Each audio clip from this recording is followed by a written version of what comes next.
Sundays 1 to 4:30.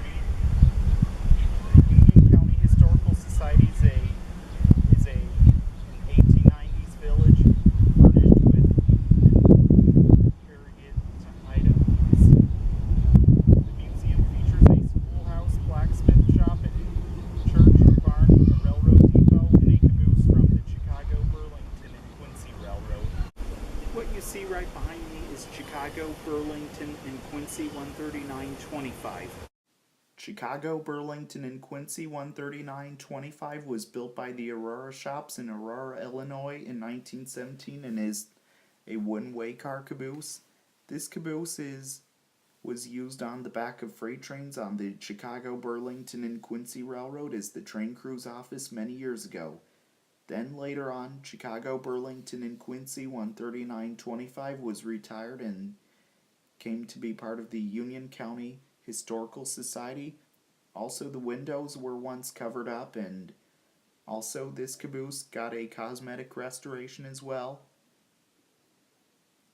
And whenever the museum is open, you can even visit the interior of the caboose as well. And also, it is numbered as Chicago, Burlington, and Quincy 13926 as well.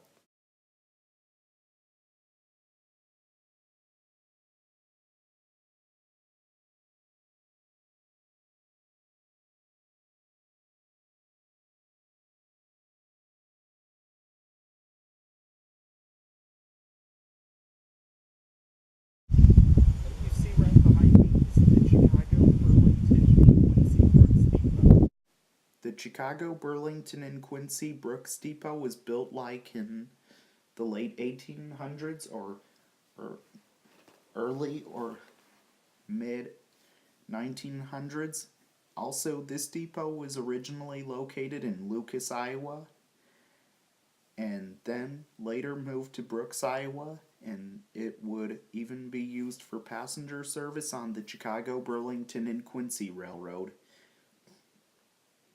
Then later on, it was retired from passenger service and was donated to the Union County Historical Society in Creston, Iowa by the Burlington Northern Railroad. And also during museum hours, you could even check out the interior of it as well.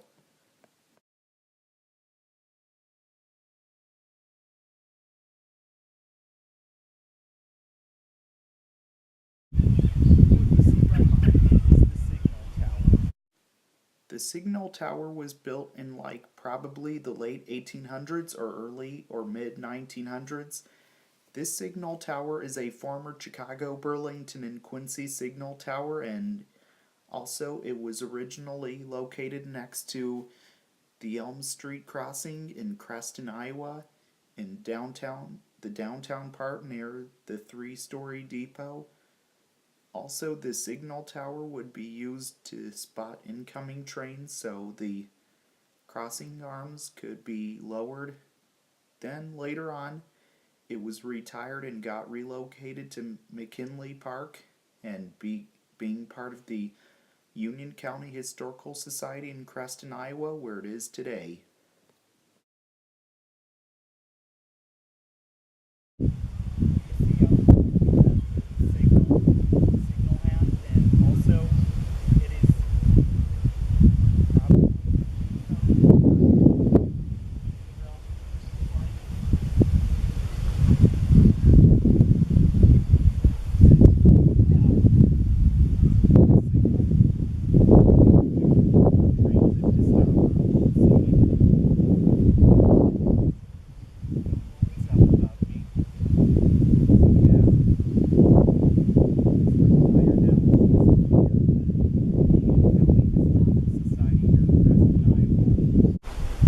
See right here, this is a switch stand that is probably once been a used on the Chicago, Burlington, and Quincy Railroad. Yeah, so you see, you can move it. Doesn't look like it's welded or locked in place.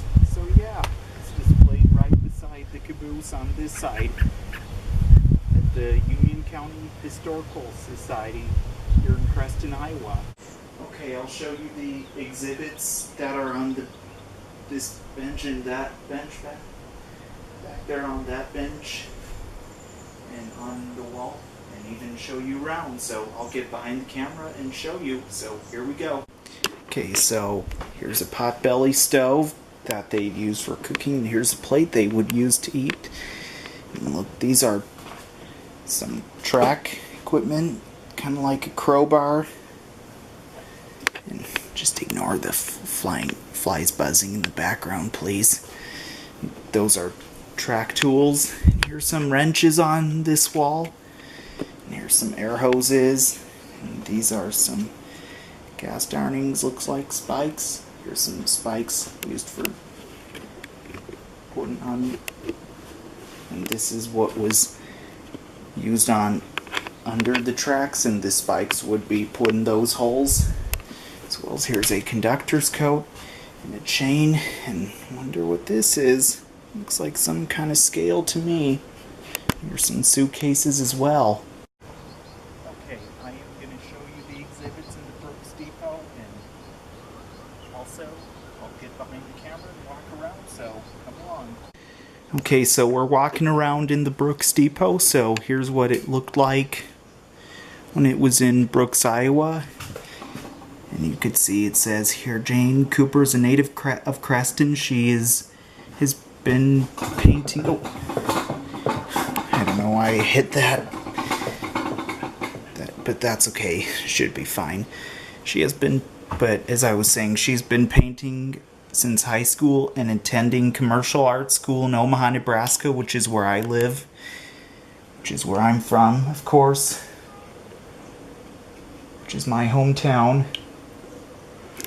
And yeah, if you want to read the rest, feel free to pause. And yeah, you could see, so feel free to pause if you want to read. Sorry if that light is in your way. Here's a picture of the Silver King. Looks like the Burlington Zephyr, which looks like the Pioneer Zephyr, which is at the Museum of Science and Industry in Chicago.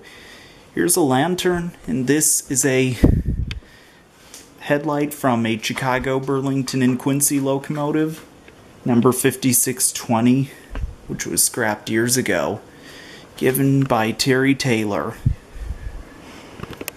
And look at these pictures on the wall. A Rispy, which is a Rispy, Iowa. Here's a lantern, another lantern, some spikes, and here's some paint pictures on the wall.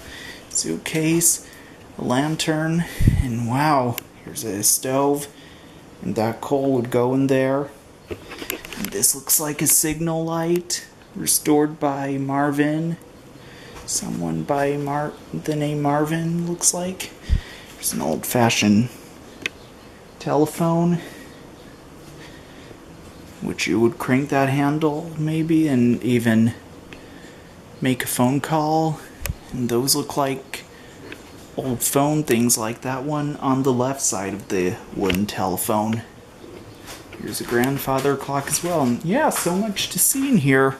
I'm going to show you the train-related exhibits in the building that says museum above the door, so I'll get myself behind the camera and show you. So here we go.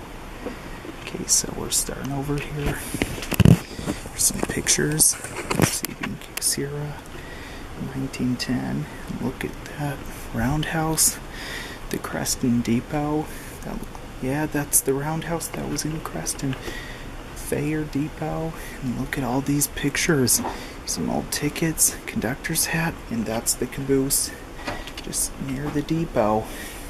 A model of it. And yeah, conductors' uniforms, lanterns, and such.